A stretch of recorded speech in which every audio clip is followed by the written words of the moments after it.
Assalamualaikum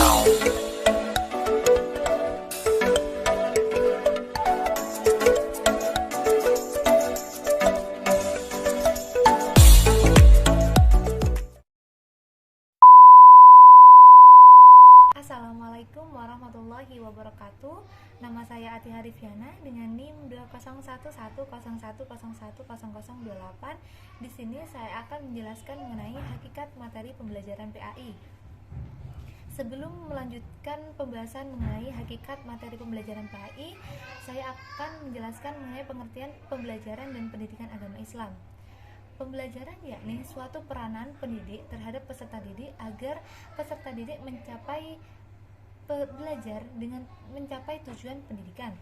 Pengertian pendidikan agama Islam yakni suatu disiplin ilmu yang berlandaskan ajaran Islam yang teori dan konsepnya digali dan dikembangkan melalui pemikiran dan penelitian ilmiah yang berlandaskan tuntunan dan petunjuk Al-Quran dan As-Sunnah.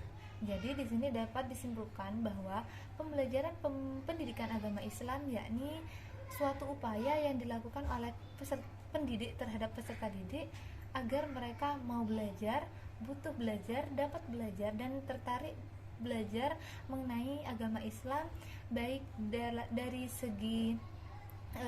dari segi pengetahuan ataupun bagaimana cara mereka beragama yang benar, sehingga lambat laun mereka akan merubah perbuatannya menjadi seseorang yang lebih baik dari segi kognitif, afektif maupun psikomotorik.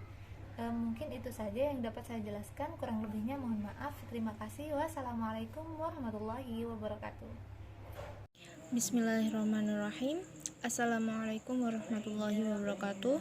Perkenalkan, nama saya Syukriana Rosidatul Ulia dengan nomor induk mahasiswa 2011 01 01 0002. Di sini saya akan menjelaskan tentang dimensi pengetahuan, yang dimana taksonomi Bloom dalam bidang pendidikan ialah suatu rumusan konsep dengan memandang tujuan pembelajaran dari dua dimensi, yaitu dimensi proses kognitif dan dimensi pengetahuan. Salah satu hasil revisi yaitu terbentuk satu dimensi yang tersendiri pada ranah kognitif, yaitu dimensi pengetahuan. Selanjutnya dikategorikan lagi menjadi 4 pengetahuan, yaitu faktual, konseptual, metakognitif, dan prosedural. Kemampuan kognitif ini sesuai dengan tujuan pendidikan yang mencakup dimensi pengetahuan, yaitu pengetahuan faktual, pengetahuan konseptual, pengetahuan prosedural, dan pengetahuan metakognitif. Sekian, terima kasih. Wassalamualaikum warahmatullahi wabarakatuh. Assalamualaikum warahmatullahi wabarakatuh.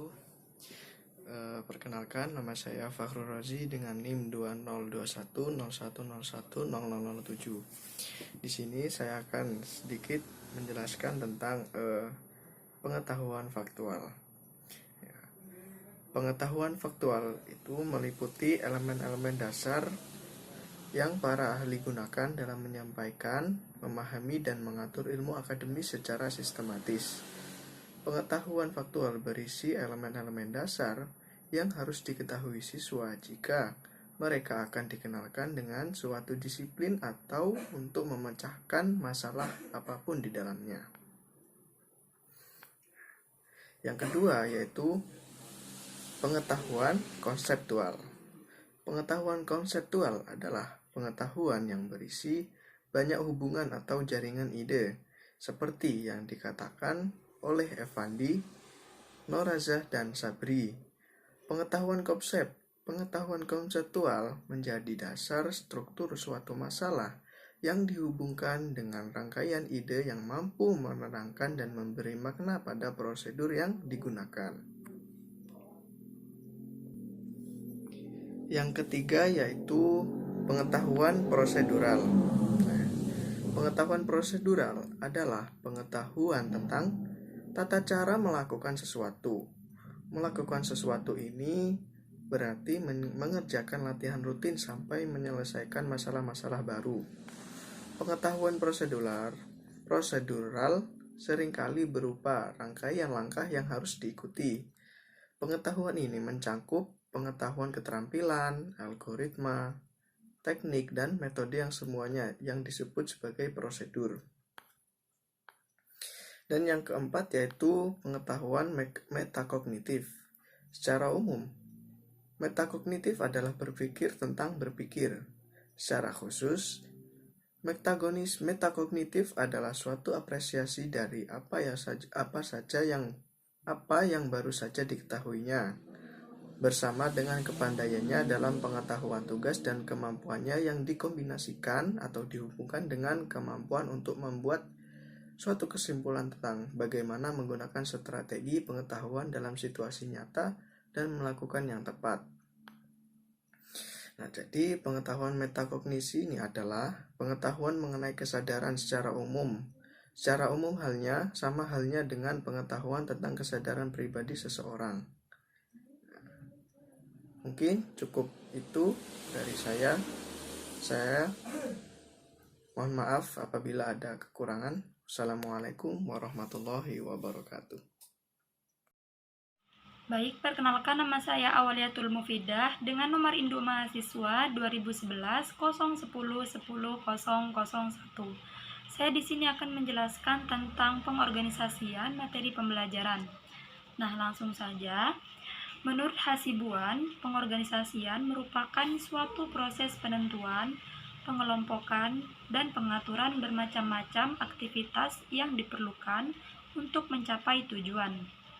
Menempatkan orang-orang pada setiap aktivitas, menyediakan alat-alat yang diperlukan, menetapkan wewenang yang secara relatif didelegasikan kepada setiap individu yang akan melakukan aktivitas tersebut. Selanjutnya, pengorganisasian materi merupakan faktor penting dalam proses pembelajaran. Kegiatan pengorganisasian materi mencakup 2 langkah, yaitu memilih materi dan menyusun materi. Yang pertama, memilih materi. Langkah-langkahnya: A. Mengidentifikasi dan menentukan pokok bahasan yang relevan dengan tujuan pembelajaran. B. Memerinci pokok bahasa tersebut menjadi sub-pokok bahasan atau topik. C. Mencari berbagai sumber untuk mendapatkan materi yang relevan dengan materi masing-masing sub-pokok bahasan atau topik. D. Mengidentifikasi dan menentukan materi yang benar-benar relevan dengan masing-masing sub-pokok bahasan. Yang kedua, menyusun materi. Adapun langkah-langkahnya: A. Materi pembelajaran disusun dari materi yang sederhana ke materi yang kompleks. B. Materi pembelajaran disusun dari materi yang dianggap mudah ke materi yang dianggap sulit. C. Penyusunan materi sebaiknya diawali dengan materi yang termasuk konsep. Kurang lebihnya, wassalamualaikum warahmatullahi wabarakatuh.